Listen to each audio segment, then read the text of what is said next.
कल हमने देखा एक बड़ा बदलाव कि 24 घंटे पहले ये जो है समय से जो है एक नया टैरिफ जो है वो आता हुआ दिखाई दिया। हालांकि काफ़ी हद तक चीज़ें पता थी, पर थोड़ा पहले आया, वो लोगों के लिए थोड़ा सरप्राइज़ था, बाजार के लिए भी थोड़ा सा सरप्राइज दिख रहा। लेकिन कहाँ कहाँ पर कौन से सेक्टर, कौन से शेयरों पर असर पड़ेगा, इस पे हम चाहते हैं सर, रचित सर आपका काफ़ी डिटेल एनालिसिस है, एक एक करके उन सेक्टर्स पे ज़रा हम नज़र भी डालेंगे और आपकी टिप्पणी भी जानना चाहेंगे। और क्या उन सेक्टर से दूरी बनानी चाहिए, उन सेक्टर्स में क्या कुछ ऐसे शेयर हैं जो खरीदे भी जा सकते हैं या सबसे दूरी बनानी चाहिए, ये तमाम चीज़ें हम आपसे पूछने वाले हैं अगले 10 से 15-20 मिनट, 15 मिनट 20 मिनट में। हम कोशिश करेंगे कि समेट सकें तो समेट लें। एक स्क्रीन पर लेकर के आइए जरा, पहले जो है हम लेकर के आते हैं कि आखिर में अलग अलग सेक्टर्स का कितना एक्सपोजर है, खासतौर से यूएस में एक्सपोर्ट को लेकर के। टेक्सटाइल एक्सपोर्ट, टेक्सटाइल को लेकर के सबसे ज़्यादा बात हो रही है, वहाँ करीब करीब $11 बिलियन के आसपास का एक्सपोजर है वहाँ पर। तो ये जो है सबसे बड़ा जो है हिट यहाँ पर लगता हुआ। जेम्स एंड ज्वेलरी दूसरी नंबर पे है, जहाँ पर कि बड़ा हिट लगता हुआ दिखाई दे रहा है।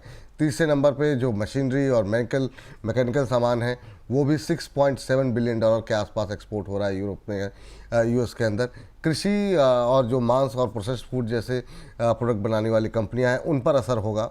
इसके अलावा स्टील, एल्युमिनियम, कॉपर, इनका करीब $4.7 बिलियन। इसके अलावा organic chemical 2.7 billion, sea food 2.4, handicraft 1.6, carpet 1.2, leather और फुटवेयर 1.2, फर्नीचर, बेडिंग, गद्दे, ये करीब $1.1 बिलियन के आसपास का एक्सपोर्ट जो है वो जो है यहाँ पर होता है। इस ग्राफिक्स को हम चलाते रहेंगे, लेकिन इसको ज़रा थोड़ा सा रुक के लेके आते हैं। लेकिन मैं एक पहली टिप्पणी जो है सर आपसे जानना चाहूँगा, और ग्राफिक्स को साथ में दिखाते रहेगा, कि ये जो सबसे ज़्यादा हम देख रहे टेक्सटाइल है, जेम्स एंड ज्वेलरी है, कहाँ पे आपको लगता है सबसे ज़्यादा हिट होगा और कितना हिट हो सकता है? उसके बाद से हम सेक्टर वाइज कुछ एक कंपनियों पर भी आपसे डिटेल में बातचीत करेंगे। जी सर। सर देखिए, टेक्सटाइल पे हिट सबसे बड़ा मुझे दिख रहा है, मगर वो बोलते हैं ना कि आपदा में अवसर, वो सिचुएशन मुझे टेक्सटाइल में होती हुई दिख रही है। और इसके पीछे का मैं कारण बताता हूं सर आपको। मैं अभी जो जीएसटी जिस तरीके से पूरी की पूरे डिस्कशंस चल रहे हैं ना, उसको पढ़े जा रहा हूं बार बार कि भाई क्या क्या चीजें आ सकती है। सर टेक्सटाइल के लिए ना 5% जीएसटी की बात हो रही है इंडिया में। और अगर ये होता है तो सिचुएशन सर एक बिल्कुल टर्न अराउंड स्टोरी कर सकती है। टेक्सटाइल में आप प्राइसिंग कम होते हुए देखेंगे, और इसका आलोक इंडस्ट्रीज मत दिखाइए सर, परफॉर्म नहीं करता है। तो अब इसमें सर देखें तो टेक्सटाइल में ना एक टर्न अराउंड आपको होता हुआ दिख सकता है। इसके साथ साथ हमको प्रॉब्लम तो जरूर आ गई है, यूएस ने जिस तरीके से ये हिट हमको किया है। और सर जो हम बात कर रहे थे ना कि वो 25% टैरिफ में ही अराउंड 53% हमारी ट्रेड सफर कर गई है, उसमें एक्चुअल में लीडर है ही आपके टेक्सटाइल और जेम्स एंड ज्वेलरी। अब जिस तरीके से ये 5% जीएसटी की बात हो रही है, आपका डोमेस्टिक डिमांड तो एक्सपैंड होगा ही होगा। अभी मैं समझ रहा हूं जिस तरीके से गवर्नमेंट फंक्शन कर रही है, हम और भी मार्केट्स देख रहे हैं, जैसे UK India free trade agreement अब आप देखिए एग्जीक्यूट होने की कगार पे ही है, उसमें भी हमारी टेक्सटाइल इंडस्ट्री को एक बेनिफिट देखने को मिल सकता है। और जो हमारा लोकल स्लो डाउन हुआ है, जैसे कि तेज इंडस्ट्रीज में भी हम देख रहे थे कि रेवेन्यू थोड़ा सा हिट किया है, जो कि इसके रिजल्ट्स में भी दिख रहा था। बट अब जिस तरीके से डिमांड जनरेट होगी ना, बहुत हद तक कवर होता हुआ आपको ये दिख सकता है। अब सर जो मैं बोल रहा था आपदा में अवसर, उसमें कौन से ऐसे स्टॉक्स हैं जिन पे हमें फोकस करना चाहिए लोअर लेवल्स पे? इसमें सर कल भी मैंने आपको चीज बोली थी, सबसे इंपॉर्टेंट आ जाता है वेल्सपन लिविंग। आप देखें ₹114.28 का भाव चल रहा है। जिस तरीके से अभी कुछ रिजल्ट भी सफर करते हुए दिखे हैं, और इसका इंटरनेशनल मार्केट में अच्छा एक्सपोजर है, ये एक अच्छा करेक्शन कर चुका है।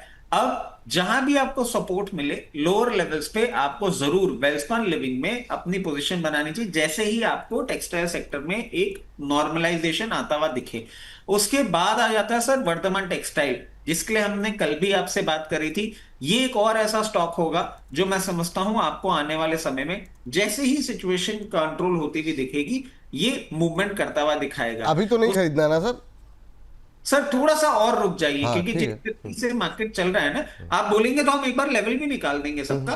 बट ये पहले स्टॉक्स मैं कवर कर लेता हाँ हूं। उसके साथ साथ आप देखिए जो आपका गोकुलदास एक्सपोर्ट्स है, जिसके लिए हमने पहले भी बात करी थी, UK India free trade agreement, तो ये कुछ स्टॉक्स हैं। और केपीआर मिल्स, इन पे अगर आप क्लोजली नजर रखेंगे ना, ये वैल्यूएशन कंफर्ट भी दे रहे हैं। और जैसे ही सिचुएशन बदलेगी, आपको इनमें अप ट्रेंड ज्यादा आता हुआ दिखेगा। और मैं क्यों बोल रहा हूं सर, वेल्सपन लिविंग पीई 20 का, वर्धमान 13 का, केपीआर 40। बट ये 40 भी क्यों नहीं करता है, रेमंड 76, पेज इंडस्ट्रीज 67। तो आप देखिए वैल्यूएशन टर्म्स में भी ना एक ये कंफर्ट दे रहे हैं, और ये कंपनी अच्छी है, थोड़ा सा प्रॉब्लम में है, बट आने वाले समय में आपको अच्छा रिटर्न देने का दमखम रखती है। चलिए मैं एक बार फिर से रिपीट कर रहा हूँ सर। टेक्सटाइल में जो है करीब करीब 11 बिलियन डॉलर के आसपास का जो एक्सपोजर है, आपका ये मानना है रचित जी का कि चिंता की बात तो है, लेकिन बहुत सारे यहाँ पर अवसर भी हैं आने वाले समय में। ये जो नाम आपको दिखाई दे रहे हैं, इनमें से वेल्सपन लिविंग, वर्धमान टेक्सटाइल्स, गोकुल दास, केपीआर मिल्स, ये जो शेयर्स हैं वो टेक्सटाइल में गिरावट में खरीदारी की सलाह है। अभी तुरंत की बात नहीं हो रही है, लेकिन गिरावट में वेल्सपन लिविंग, वर्धमान टेक्सटाइल, गोकुल दास, केपीआर मिल, यहाँ पे खरीदारी की सलाह है। यही कहा सर आपने? बिल्कुल बिल्कुल बिल्कुल, इनमें आप नजर रख सकते हैं। और ये ना आपको जब टर्न अराउंड होगा, तो परसेंटेज टर्म्स में बहुत अच्छे रिटर्न देने वाली कंपनी है, तो इन पे खासा नजर रखिए। इस पे खासा नज़र रखें आप। चलिए, तो ये बात तो हो गई यहाँ पर एक सेक्टर को लेकर के। अगले सेक्टर पे ज़रा अगर हम स्क्रीन पर लेकर के आ जाएं, क्योंकि पहले हम सोचे थे अलग अलग सेक्टर पे एक एक करके बात करेंगे, लेकिन रचित सर ने जब शुरुआत की तो एक एक करके अब बोला जाए। दूसरे सर जो सेक्टर है वहाँ पे वो है James and jewellery. James and jewellery में भी काफ़ी ज़्यादा बड़ा एक्सपोजर है, और इसमें ज़्यादातर लोगों को टाइटन ही अच्छा लगता है। लेकिन यहाँ पर जो एक्सपोजर है, इनमें से क्या करें, अब क्या दूरी बना लें, क्योंकि कल्याण ज्वेलर्स को लेकर के, पीसी ज्वेलर्स को लेकर के क्वेरीज काफ़ी ज़्यादा हैं। क्योंकि टाइटन एक थोड़ा सा हैवी स्टॉक है, तो उस पर सवाल उस तरीके से नहीं रहते हैं, लेकिन हमारे पास जो है इन इन दो तीन चार कंपनियों पे जो है काफ़ी सारे सवाल रहते हैं। आपका ओवरऑल इस सेक्टर पे अब व्यू क्या है? क्या ये सेक्टर से अब दूरी बनानी चाहिए, बने रहना चाहिए, और अगर बने रहना है तो कहाँ बने रहना है? सर देखिए, टेक्सटाइल के लिए तो मतलब अरे, जेम्स एंड ज्वेलरी के लिए तो आई एम प्रीटी श्योर आपको भी और प्रोडक्शन भी जानता होगा मेरा जवाब क्या होने वाला है, और बहुत हद तक दर्शक भी जानते हैं। सर मुझे बहुत डर लगता है। मैं पता नहीं क्यों इस पर्टिकुलर सेक्टर को ना आज तक नहीं समझ पाया। मतलब 20-21 साल हो गए मुझे मार्केट के अंदर, मैंने बहुत कोशिश करी, बहुत दिमाग लगाया, मुझे ये सेक्टर समझ ही नहीं आता है। और मैं बिल्कुल मतलब ना कुछ इसमें कमेंट्री करने में इसलिए डर लगता है क्योंकि मुझे एक भी स्टॉक अच्छा नहीं लगता है। टाइटन, अब मैं बोलूंगा तो टाइटन आप बोलेंगे भैया ये, और टाइटन की कल भी जैसे हम बात कर रहे थे तो मैंने ये कहा था सर, ये एक फैशन ब्रांड बनता हुआ जा रहा है, जेम्स एंड ज्वेलरी से बाहर निकलता हुआ जा रहा है। जेम्स एंड ज्वेलरी मुझे अभी भी अच्छा नहीं लग रहा है। मैं कहूंगा कि जहां आपको लेवल मिले ना, आप एग्जिट कर लीजिए इस पर्टिकुलर सेक्टर से, क्योंकि इसको मैं इंडिया ग्रोथ स्टोरी में भी ना बहुत ज्यादा कनेक्ट नहीं कर पा रहा हूँ। जो अर्बन पॉपुलेशन है ना, उसका जिस तरीके से अब वो 14 कैरेट गोल्ड और 16 कैरेट गोल्ड में जाते जा रहे हैं, हल्की ज्वेलरी, नो ज्वेलरी वाली सिचुएशन में जा रहे हैं, मैं बहुत कंफर्टेबल होता नहीं हूं सर। मेरे को ये सेक्टर ही समझ नहीं आता। I am actually not the right man to comment on this. वैसे भी सोना इतना महंगा हो रहा है सर, आप जैसे ही दो चार लोग खरीद सकते हैं, बाकी कहाँ हमारे ऐसे मिडिल क्लास मतलब देख पाएंगे, तो इसका भी असर पड़ रहा है सर। इतना महंगा सोना होता जा रहा है। ये तो बात हो गई जेम्स एंड ज्वेलरी की। अगले सेक्टर पे ज़रा बातचीत कर लेते हैं सर। एक हमने देखा कि सी फूड हुआ, जो प्रोसेस फूड हैं, बाकी चीज़ें हैं, इन पे काफ़ी एक्सपोजर है। चलिए मशीनरी और मैकेनिकल पे ले लेते हैं पहले ज़रा, उसके बाद आते हैं इस पर। उसमें जो है यहाँ पर हम देख रहे हैं 6.7 अरब डॉलर का आसपास का एक्सपोर्ट जो है हो रहा है मशीनरी और मैकेनिकल सामान को लेकर के। और इनमें जो कंपनियां हैं उसमें थर्मैक्स है, एआई इंजीनियरिंग है, टिमकेन इंडिया है, एसकेफ इंडिया है, ज्योति सीएनसी है, क्यूमेंस इंडिया है। क्या सर व्यू है इन कंपनियों को लेकर के आपका, और इस सेक्टर को लेकर के ओवरऑल आपका क्या करना चाहिए? ऑटो इंसलरी में भी काफ़ी ज़्यादा कुछ एक कंपनियां हैं हमारे यहाँ, एक दो कंपनियां जिनका एक्सपोजर है, वो सब भी थोड़े से घबराए हुए हैं। आपकी टिप्पणी क्या रहेगी? सर देखिए, ऑटो एंसिलरी में तो प्रॉब्लम रहेगी ही रहेगी। इसके साथ साथ सर ये जो एसकेएफ इंडिया है ना, इसको मैं पहले एक बार कवर कर लेता हूं, फिर मैं भूल जाऊंगा। एक्चुअली एसकेएफ इंडिया को प्रॉब्लम होने ही नहीं वाली। क्यों नहीं होने वाली सर? एसकेएफ एक स्वीडिश ब्रांड है, और इफ आई एम करेक्ट, जो लास्ट हम लोग के पास अपडेट था ना, सर ये अराउंड 59 कंट्रीज में अपना मैन्युफैक्चरिंग यूनिट लेके बैठे हुए हैं। SKF India is just a part of it, it is that big of a brand. और इतना क्लोजली क्यों इसको मैं जानता हूं सर, क्योंकि पहले ही बता चुका हूं, हम लोग का पेटर्नल बिजनेस जो है वो बेरिंग का है। एसकेएफ इंडिया सिर्फ इंडिया बिजनेस को केटर करता है सर। तो इतना मैसिव डिफरेंस एसकेएफ इंडिया में आने नहीं वाला। एसकेएफ इंडिया तो आपकी जो इंटरनल ग्रोथ स्टोरी है ना, उसी से चल जाएगा। एसकेएफ इंडिया में मुझे नहीं लगता, जैसे मैंने आपको बताया था ना सर, हम पहले भी डिस्कस कर चुके हैं कि टाटा मोटर का जेएलआर जो है, जेएलआर तो यूके से एक्सपोर्ट हो जाएगा, तो वो प्रॉब्लम ही खत्म हो जाएगी। टाटा मोटर्स को डायरेक्ट हिट नहीं मिलने वाला है टैरिफ वाला। तो वैसे ही एसकेएफ इंडिया को मुझे नहीं लगता कोई बहुत ज्यादा हिट मिलेगा।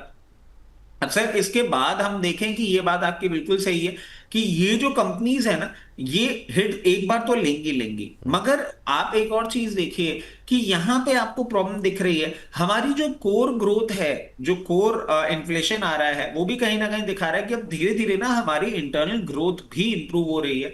और इस ग्रोथ के साथ साथ अब जो करंट गवर्नमेंट, जो टॉप ब्रास है, ये जिस तरीके से मार्केट देख रहा है, जैसे कि अभी हमने देखा ऑपरेशन सिंदूर के बाद इंटरनेशनल मार्केट में 17 इंक्वायरीज अलग अलग नेशन से और उनके ऑर्डर बुक। हम रेलवे में देख रहे हैं कि जिस तरीके से ऑस्ट्रेलिया, अफ्रीका और पार्ट्स ऑफ यूरोप में हमारा अब वैगन सप्लाई हो रहा है। तो मुझे नहीं लगता कि आपको बहुत ज्यादा इस पे कोई हिट मिलने वाला है।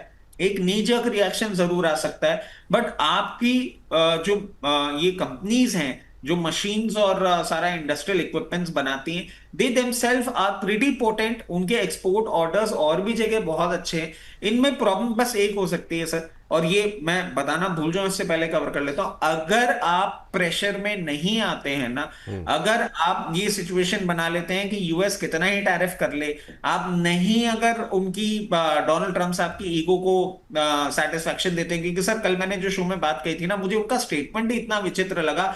दे are not respecting me enough. ये जो एक स्टेटमेंट है ना, मतलब मैं टैरिफ इसलिए लगा रहा हूं क्योंकि वो मुझे इज्जत नहीं इज्जत कर नहीं रहे। दे रहे हैं। ये तो मैं समझ ही नहीं पा रहा हूँ कि कहाँ जा रहा है, कौन सा इकोनॉमिक सेंस बना रहे हैं ये। तो ये सर ट्रम्प, यूरोप पे प्रेशर बना सकते हैं कि एक आप सर इंडिया। एक फिल्म आई थी सर, पता नहीं मुझे नाम नहीं याद आ रहा, उसमें आप उस पर नहीं, वेब सीरीज थी शायद, अपन को चाहिए फुल इज्जत। तो वो वही वाली ट्रम्प साहब के साथ बात हो गई कि अब चाहिए फुल इज्जत, हम बन गए राष्ट्रपति। कैसी बातें कर रहे हैं, आई डोंट अंडरस्टैंड। कि भगवान समझ रहे हैं क्या अपने आप को? क्या है इतना तो हमारे, मतलब बोलने वाली बात नहीं कि ट्रम्प साहब को तो हम इतने दिन में याद कर लेते हैं, इतना भगवान को याद नहीं कर रहे हैं, उसके बाद भी इनको इज्जत नहीं मिल रही है। तो भैया आप क्या बोले, क्या बोले, इनके लिए कुछ समझ नहीं आता।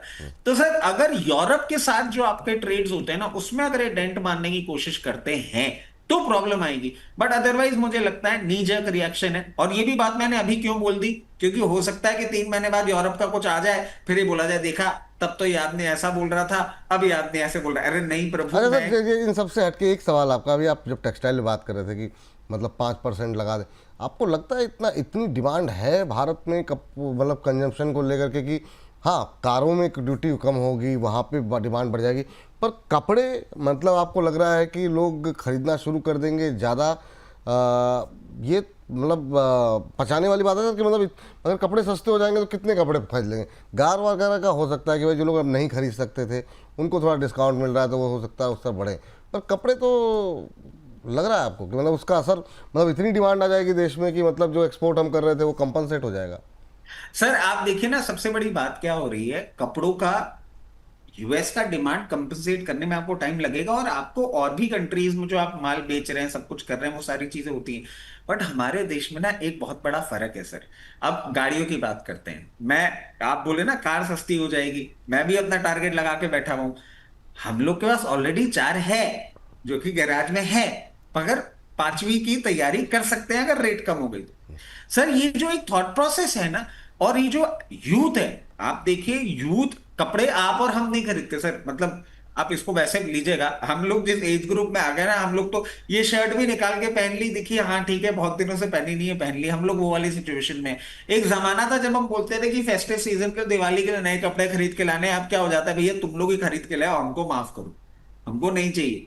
तो वो अब क्या होता है सर, और यूथ को कपड़ा हमेशा कम मिलता है सर। यूथ और जो फीमेल्स होती हैं उनकी अलमारी भरी हुई भी होती है, और उनके पास कपड़े कभी होते भी नहीं। तो डिस्काउंटेड प्राइस जब आएगी ना सर, डिमांड अपने आप आएगी। ठीक। ये एक ह्यूमन साइकी है। मेरी ये लिवाइस की जीन्स है जो अभी मैं पहन के बैठा हुआ हूं, हो सकता है ये 2800 रुपए की है, अब ये जीएसटी कम होने के बाद 1800 रुपए की हो जाएगी या 1600 रुपए की हो जाएगी। अरे यार सस्ती मिल रही है यार, दो तो और ली जा सकती, आप और हम नहीं करेंगे, बट जो एक्चुअल कंजम्पशन वाले हैं ना, अभी आपको और हो सकता है कुछ दर्शकों को और प्रोडक्शन वालों को ये बातें लग रही है कितनी बेतुकी बातें हैं। सर हम तो कंज्यूमर ही नहीं है, कंज्यूमर जहां बैठे हैं ना उनको जरूर फर्क पड़ने वाला है, डिमांड आएगी ही आएगी। हाँ ये सर अच्छी बात है। हम तो चाह रहे हैं कि मतलब जितना हिट इमेजिन किया जा रहा है जीडीपी को लेकर के और तमाम चीज़ों को लेकर के वो ना हो, और हम जल्दी से जल्दी हमारी इकॉनमी रिकवर होगी तो बाजार भी रिकवर होगा। अब सर मतलब वो सर जो एक चीज ऐड कर देता हूं, टेक्सटाइल की बात हो रही है, आप देखिए जब सीजन के एंड में सेल नहीं चलती है, बात सही सीजन है। जा रहा होता है, 6 स्वेटर आ रहे हैं, ये कोट आ रहा है, वो जीन्स आ रही, क्यों? सस्ता मिल रहा है। जी तो वो वाला थॉट प्रोसेस है सर, एक बार आने तो दीजिए। चलिए, उस पर निगाहें रहेंगी सर। आप जरा लेकर के आइए अगला सेक्टर स्क्रीन के ऊपर, और उस पर जरा ऋषि सर की फटाफट राय जानते हैं। ये है सर जो हमारा कृषि है, मांस है, प्रोसेस्ड है, फूड है। $6 अरब के आसपास का एक्सपोर्ट है यहाँ पर। और हमने बीच में देखा जब ये पूरा मामला चल रहा था तो एलटी फूड्स में प्रेशर देखने को मिला, केआरबीएल में प्रेशर देखने को मिला। अभी ये चावल से जुड़ी जो कंपनियां हैं और बाकी ओवरऑल एक ही दो कंपनियों के नाम हैं, ओवरऑल क्या इस सेक्टर को कैसे देख रहे हैं? और कोई कंपनी है जहां पे आपकी निगाहें हों, जहां से आपको लगता है दूर रहना चाहिए? कुछ कंपनियां ऐसी जहां पे आपको लगता है कि अभी भी एक्सपोजर बढ़ाना चाहिए? सर देखिए ये एक सेक्टर है ना, ये जरूर आपको थोड़ा सा प्रॉब्लम में आता हुआ दिख सकता है, इस बात को मैं बिल्कुल डिनाई नहीं करूंगा।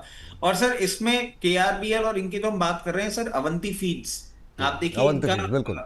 इनका श्रिम्प एक्सपोर्ट्स है। और ये बेचारी कंपनी इतनी करेक्ट करती हुई आ गई, 15 की पीई में ही आ गई है। मतलब ऑफ हाइज आप देखेंगे ना, जब से खबर, वो करीबन 950 रुपए का शेयर आज चलता चलता 640 रुपए का आ गया, और सर अभी भी रिस्पाइट नहीं है। क्योंकि एक और चीज मैं आपको बताता हूं सर, ये जो मार्जिन्स कमांड कर रहे थे ना, और ये जो क्वालिटी सप्लाई कर रहे थे, वो मार्जिन्स और वो क्वालिटी इनको बहुत मुश्किल होगा इंडिया में उसको केटर करना। ये पर्टिकुलर सेक्टर अगर ये टैरिफ का आपका वॉर चलता है ना, डेफिनेटली प्रॉब्लम में थोड़ा सा अभी बनता हुआ दिख सकता है। और इससे फॉर द टाइम भी मैं एक ही चीज बोलूंगा, थोड़ी सी दूरी बना के रखिएगा, सिचुएशन एक बार इंप्रूव, क्योंकि जो मैंने आपको बात बोली ना सर, टेक्सटाइल का कंजम्पशन तो आपका हो जाएगा, ये जो लिस्टेड एंटिटी है ना फूड वाली, इनको थोड़ी सी प्रॉब्लम आपको देखने को मिल सकती है। फॉर द टाइम भी दूर रहेंगे तो ही बेटर रहेगा। इस सेगमेंट पे सर चूंकि आपने नाम ऐसा दिया और मुझे लग रहा है कि अच्छा नाम है जिसको हम लोग आगे चल करके थंब में भी इस्तेमाल कर सकते हैं कभी। मैंने आपदा, नाम दिया। नहीं, आपदा में अवसर जो आपने बात अच्छा। बोली ना वो मेरे दिमाग में आ गई कि वाकई में आपदा तो है, पर यहाँ पर अपॉर्चुनिटीज़ कहाँ पर हैं। मैं चाहूँगा सर दो चीज़ों पे के उत्तर एक एक करके आप दें। पहला, अभी की करंट सिचुएशन में जबकि 50% टैरिफ की बात हुई है, कौन से वो सेक्टर हैं जिनसे आप दूरी बना लेनी चाहिए अगर आपके लोगों का एक्सपोजर है? और सेक्टर से ज़्यादा जो कंपनियां आपको लग रही हैं कि नहीं, पहले हो सकता है अच्छी लग रही हो पर अब लगता है कि थोड़ी सी दूरी बनानी चाहिए। दूसरा, इस आपदा में अवसर आप कहाँ देख रहे हैं? कौन से, आपने टेक्सटाइल के कुछ एक नाम लिए, और कुछ एक नाम है क्या जो आप लेना चाहें? पहले निगेटिव लिस्ट। कमेंट्स ने सर कुछ तो बदला है आपके अंदर ऐसा पहले। मतलब ऐसा थोड़ी, हम भी सीख रहे हैं अंग्रेजी सर, ऐसा थोड़ी है आपके नहीं साथ। नहीं नहीं नहीं, मैं कह रहा हूँ कमेंट्स ने कुछ कुछ बदला है, पहले आप नेगेटिव की बातें कर रहे हैं कि भाई ये देख लो, तुम मेरा पिन्ना छोड़ो, मैं नहीं नहीं नहीं, मैं जानता तो खाली इसके पढ़ करके संतुष्ट हो जाता हूँ सर। उसका उसका प्रेशर लेंगे तो फिर कार्यक्रम दिक्कत हो जाएगी हमारा। नहीं कमेंट का सर प्रेशर नहीं लेते जी सर। देखिए, James and jewellery would be one sector जिससे मैं कंप्लीटली दूर रहूंगा। मेरे को नहीं कंफर्ट मिल रहा है, तो जेम्स एंड ज्वेलरी तो बिल्कुल मतलब आउट ऑफ क्वेश्चन है। और टाइटन की अगर आप बात करेंगे ना, Titan would be an exception, क्योंकि वो फैशन ब्रांड की ओर मूव कर रहा है, दो उसका पी बहुत हाई है। तो मैं इन्वेस्टमेंट तो नहीं ही बोलूंगा, James and jewellery totally I am out. उसके बाद एक सेक्टर जो थोड़ा सा अंडर परफॉर्म आपको आने वाले समय में करता हुआ दिख सकता है for the time being, that will be the food industry, जिसकी अभी हमने बात करी थी, केआरबीएल, अवंती फीड्स, ये थोड़ा सा अंडर परफॉर्म करते हुए दिख सकते हैं। तो अगर आपके पास है, देख लीजिए कहीं पे आपको अपसाइड पे अगर एग्जिट मिलता है फॉर द टाइम बीइंग ले सकते हैं। अदरवाइज अगर आप बहुत लंबी अवधि के निवेशक है तो बने रहें, बट एवरेज करने के लिए नहीं बोलूंगा। सबसे इंपॉर्टेंट कुल सेक्टर, मिला जुला करके मोटा मोटा कि अभी केआरबीएल, अवंती फूड्स, एल्टी फूड जैसे शेयरों से थोड़ा सा दूर रहने की सलाह है। हाँ हाँ हाँ। और आप अगर लंबी अवधि के निवेशक हैं और आपने ऊपर के लेवल पे ले रखा है, तो नीचे के लेवल पे हम एवरेज कहीं देख लेंगे कहाँ करना है। उसके बाद आता है सर जो परफॉर्मिंग आपको होता हुआ दिख सकता है, दैट विल बी गवर्नमेंट। क्योंकि उसके पीछे हम जो थोड़ा बहुत आसपास की कंट्रीज में और हमारी जीएसटी में जो एक डिमांड हमें देखने को मिल सकती है। और सबसे कम इफेक्टेड या इम्पैक्टेड जो मुझे सेक्टर दिख रहा है वो मशीनरी का होगा, क्योंकि हमारा इंफ्रा स्पेंडिंग भी सर बहुत ज्यादा बढ़ रहा है। और ठीक है, उन लोगों ने प्रॉब्लम करी है, बट हम निकल जाएंगे। एक दो स्टॉक्स जैसे मदरसन सुमी टाइप अगर जो हो गए, जिनका एक्सपोजर बहुत ही बड़ा है, उनको आप छोड़ दीजिए। बाकी स्टॉक्स में ऐसी कोई प्रॉब्लम आती हुई दिख नहीं रही। चलिए, तो ये वो सेक्टर है टेक्सटाइल में अपॉर्चुनिटीज तलाशी जा सकती हैं। उसमें वेलस्पन लिविंग है, वर्धमान टेक्सटाइल है, गोकुलदास है, केपीआर मिल में खरीदारी की सलाह है। जेम्स एंड ज्वेलरी को कंप्लीटली सर अवॉइड अगर करने। टेक्सटाइल में एक और स्टॉक हम ऐड कर पाए ना, तो हाँ, अरविंद मिल भी कर सकते हैं। कौन सा सर? अरविंद मिल। अरविंद मिल, ठीक है, ऐड कर देते हैं सर। वो तो हमारे वो मेरे को प्रोफेसर। जीन से ना एकदम से ध्यान आया, अरविंद मिल की तो बात ही नहीं करी। ठीक है, अरविंद मिल्स भी इसमें जो है वो ऐड कर दीजिए। तो यहाँ पर अब ये जो लिस्ट हो गई है, जिसको हम आगे चल के अलग से भी अपने दर्शकों को हम दिखा देंगे, लेकिन अभी के लिए आपको नाम नोट डाउन कर लीजिए। Welspun Living, Vardhman Textile, Gokaldas, KPR Mills और अरविंद मिल्स में खरीदारी की सलाह है, गिरावट में अभी नहीं। James and jewellery completely avoid की सलाह यहाँ पर दी गई है। इसके अलावा केआरबीएल, अवंती फीड्स, एल्टी फूड जैसे शेयरों में अगर आपका एक्सपोजर नहीं है तो दूर रहने की सलाह है। हायर लेवल पे हैं तो अभी बने रहें, ये शायद आपने बोला है ना सर। एसकेएफ इंडिया को लेकर आप कुछ बोल रहे थे, फाइनल कॉल क्या थी आपकी कि एसकेएफ इंडिया को लेकर के? पर एसकेएफ विंडो को फर्क ही नहीं पड़ेगा ना। आप मेरे यहां से नहीं लेंगे, मेरे अलावा 58 मेरे भाई बंद बैठे हुए हैं अलग अलग जगह, वहां से ले लीजिएगा। और मशीनरी सेक्टर में आपको लग रहा है थोड़ा बहुत असर मदरसन पे देखने को मिल सकता है। ओवरऑल अगर उस सेक्टर में एक्सपोजर है तो ज़्यादा पैनिक करने की, घबराने की आवश्यकता नहीं है। तो ये हो गया वो उन सेक्टर्स को लेकर बातचीत जिनमें कि और बाकी ऑटो इंडस्ट्री में कोई समस्या तो नहीं है सर मेरे को सिर्फ मदरसन पे लगता है। सोना बीएलडब्ल्यू तो आप देखिए, हम बता ही रहे हैं लोअर लेवल्स पे ही है, आने वाले समय परफॉर्म करेगा। बस मदरसन सुमी है जो डायरेक्ट हिट लेता हुआ दिख रहा चलिए, इस सेगमेंट को है। सर समाप्त करने से पहले हम एक दर्शक का भी टिप्पणी इसमें ऐड कर लेते हैं और उसके इस टिप्पणी के बाद इस सेगमेंट को समाप्त करेंगे। राठौर जी हैं हमारे, राठौर इंद्रजीत करके कुछ नाम, उन्होंने बहुत बड़ा मुश्किल सा नाम रखते हैं, मतलब क्या ही कहा जाए। कह रहे हैं उनोम इंडिया कहाँ तक जाएगा सर? आप रचित सर के कहने पर लिया था वो उनोम इंडिया रखा हुआ है और आज मैं प्रॉफिट में हूँ। आप बताइए उनोम इंडिया अभी कहाँ तक जा सकता है सर? ये चूँकि ये सेक्टर से काफ़ी एक्सपेक्टेशन है, जीएसटी से उम्मीदें हैं, तो निश्चित रूप से जो ऑटो इंडस्ट्रीज हैं वो अच्छा करती हुई दिखाई देंगी। एक का नाम आपने लिया कि थोड़ा सा बच के रहना चाहिए मदरसन से, पर उनोम इंडिया पे अभी क्या करना चाहिए? सर मैं एक और आपको फैक्टर बताता हूं जिसके बारे में कोई बात नहीं कर रहा है। सबसे बड़ी बात जो अभी रिसेंटली सुप्रीम कोर्ट का ऑर्डर आया है सर, कि आप गाड़ी को ना गाड़ी की एज से नहीं बाहर कर सकते, गाड़ी की फिटनेस आपको चेक करनी होगी। And that makes a point कि जितनी लाखों गाड़ियां हम स्क्रैप होते हुए देख रहे थे ना, अब वो स्क्रैप नहीं होंगी सर, अब वो रिपेयर पे जाएंगी। थोड़ा सा आपको जो सेकेंडरी कार मार्केट है वो भी इंप्रूव होता हुआ दिखेगा। और इनका ओईएम सप्लाई के अलावा रिप्लेसमेंट मार्केट में जो बीच में एक डलनेस आ गई थी ना, वापस जान आती हुई दिखेगी। और डलनेस क्यों आ गई थी सर? आज जिस तरीके से गाड़ियां बन के आ रही ना, 5 से 7 साल 8 साल तो वो पार्ट्स मांगती ही नहीं है। फिर इनका एक ब्रैकेट आता है 5-7 साल का पार्ट्स मांगने वाला, उसके बाद गाड़ी आपको स्क्रैप करनी पड़ रही थी। वो सिचुएशन अब नहीं हो गई है। अब सिचुएशन क्या है? अब गाड़ियां चलेंगी लंबी लंबी चलेंगी, तो इनका रिप्लेसमेंट मार्केट भी अच्छा होगा। उनो मिंडा राठौर साहब ने लिया, उसके लिए कॉन्ग्रेचुलेशन और थैंक यू कि उन्होंने इतना विश्वास रखा। अब राठौर साहब को मैं एक चीज बोलूंगा कि आपने जो मैं समझ रहा हूं लोअर लेवल पे लिया होगा, हमने करीबन 1120 से 1116 के आसपास इस पे कवरेज किया था, और उसके बाद नीचे भी गया और उन्होंने कॉन्फिडेंस रखा। अब मैं इनको एक चीज बोलता हूं कि बिल्कुल अभी आप मेंटेन करें जिस तरीके से ये पर्टिकुलर काउंटर ने मूव करना चालू किया है, अभी और अपसाइड बाकी है। अभी 1276 रुपए चल रहा है, 1360 1380 नियर टर्म में आपको देखने को मिल सकता है। अगर आप इसको मध्यम अवधि के लिए लगते हैं तो 1600 रुपए तक का भी मूवमेंट करने का दमखम रखता है। बहुत अच्छा कंपनी है, बहुत अच्छा काउंटर है। अगर मीडियम टर्म के लिए रखेंगे तो अच्छा रिटर्न देके जाएगा ही जाए।